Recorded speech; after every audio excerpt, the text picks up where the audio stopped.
After years of experimentation, Elon Musk and NASA have revealed a light-speed engine faster than anything ever seen in the aerospace industry. Musk and NASA have been partnering with each other for some time now in their shared ambition to explore the depths of space. With the successful testing of this new engine, they are a step closer to making their ambition a reality. But what makes this engine different from the rest? Can it survive the meteorite ordeal and make a successful trip to Mars? There are different opinions in the science community about the potential of the new light-speed engine, and here is why. The problem with space travel. Elon Musk wants to make it possible for people to successfully travel to Mars by 2050. NASA is working with them to make that happen because Elon has a history of delivering results. But the concept of space travel has been riddled with problems, especially a journey to Mars. As the fourth planet in our solar system,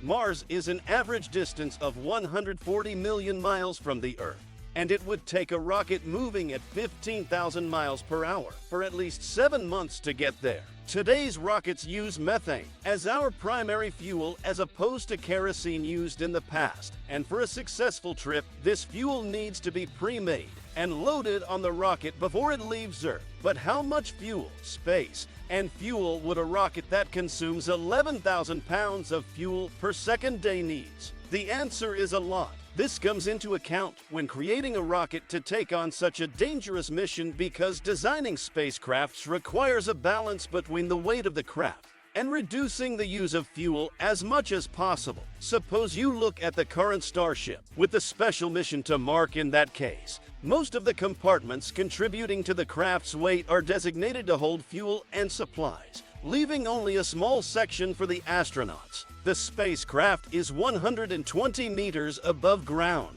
and can withstand a thrust of 500,000 pounds due to its 33 Raptor engines. And while the engine is designed to be fuel efficient, it will still be difficult to have enough fuel for a trip to and from Mars. This explains why the successful Mars missions so far were robotic missions, with lighter rockets, since there was no need for astronauts, extra fuel, or supplies needed for a crewed mission. If they were to employ aerobraking to insert the rocket into Mars orbit safely, that would require additional fuel added to an already heavy vehicle and increased costs. Even a space zealot like Elon Musk understands that there is a bumpy road ahead. As he said, such a journey will be dangerous, cramped, difficult, and hard work. The potential of the new engine. Ordinarily, chemical rockets are based around Newton's third law of motion, which states that the action and reaction forces are equal to magnitude and opposite in direction. This theory plays out in Falcon 9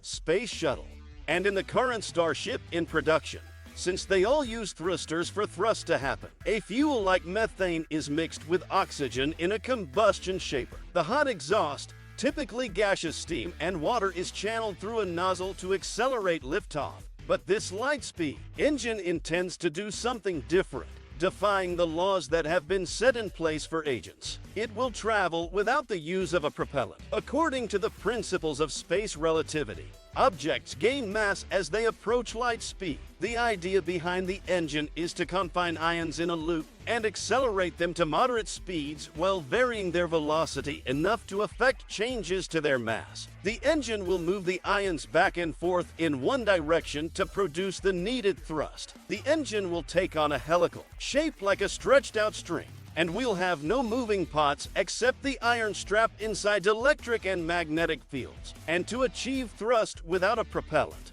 This light-speed engine intends to use a device called the electromagnetic drive, a controversial propulsion system. David Goodwin noted that if the vibration from the electromagnetic or ions can be channeled in one direction, it can provide enough force to send any rocket faster and farther into space than any other propulsion system ever used. It might create an effective propulsion system that can achieve speeds of a fraction of 1% of the speed of light. If you're enjoying this video, subscribe to our channel for more. But the idea of creating propulsion without any propellant isn't a new concept. In 1990, Goodwin headed a NASA breakthrough propulsion physics project whose goal was to develop a propulsion mechanism that does not need a propellant. In fact, In 2001, Roger Scheuer made the first instrument showcasing how the idea of a reaction. This drive would work if the new light-speed engine has so much potential and can achieve humanity's goal of exploring the high heavens.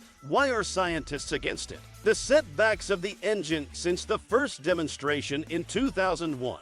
Scientists from the UK, US, and China have demonstrated how electromagnetic propulsion would work. Still, critics say it is not time for celebration because no one knows how the propulsion would be applied. After all, the earlier tests were not done in a vacuum, so there is no confirmation about its practical application. For some, you cannot ionize particles in a quantum vacuum and therefore cannot generate energy if these studies measuring a tiny effect of the device were to be considered significant. It could lead to measurement errors and uncertainty before the project can even leave the ground. We have to consider the cost of running it. Using an M drive would require extensive research, which cost a lot of money. NASA has already pumped $5 million into it, and there is no telling how much will be needed to perfect the engine. In addition, achieving momentum and rocketry without a catalyst like this and attempts to do not only contradicts students' third law of motion,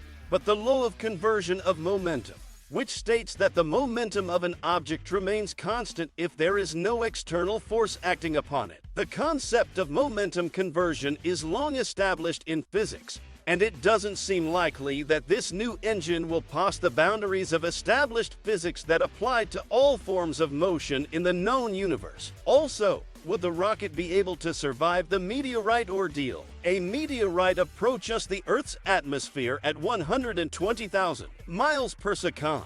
When it comes into contact with air particles in the Earth's atmosphere, it burns furiously before reaching the ground. Now we know a meteorite is cosmic rocks that are hard enough to survive entry into Earth. But can a rocket with an OEM drive handle the same impact? If it travels at the speed of light, it could end up burning on return, which is an undesirable outcome. Also, previous Mars landings required rockets to fire towards the ground to slow down descent. And if this new rocket doesn't plan on using thrusters, how will the rocket execute a successful landing? The atmosphere on Mars is dense enough to burn the rocket upon entry, and the spacecraft needs to have the proper propulsion system to avoid that. To the joy of skeptics, a team from Dresden University led by Martin Timar showed a flaw in the new light-speed engine. The test concluded that the thrust might not be coming from the M drive, but some other electromagnetic interaction. The research claimed to have identified some errors missing by other studies showing that creating a practical light-speed engine may be impossible. But NASA has managed to trash the skeptical opinions of other researchers. A group of researchers working on a NASA-funded study at Eagle Works Laboratory completed a series of tests that examined an M drive under conditions similar to what you can find in deep space. These tests showed that a thrust-to-power ratio of 1:4, greater than any calculated predicted for the drive, could work and allow for new possibilities when discussing outer space. Roger Scheuer also defended the M doctor, stating that the much applauded negative tests were based on a flawed design and cannot be considered seriously. With the differing opinions and tests regarding the drive, it is impossible to completely rule it out as a viable option for space travel. From all this, it is clear that perfecting the engine would require Elon Musk and NASA to work with every ounce of creativity and experimentation they can muster. Still, when it is complete, it will be one of humanity's most important steps towards becoming a multiplanetary species. Do you think the new light-speed engine is worth exploring? Let us know your thoughts in the comments. Don't forget to like and subscribe for more amazing videos. In case you want to watch more fascinating videos, click the videos on screen now. If you enjoyed the video, don't forget to subscribe with all notifications turned on.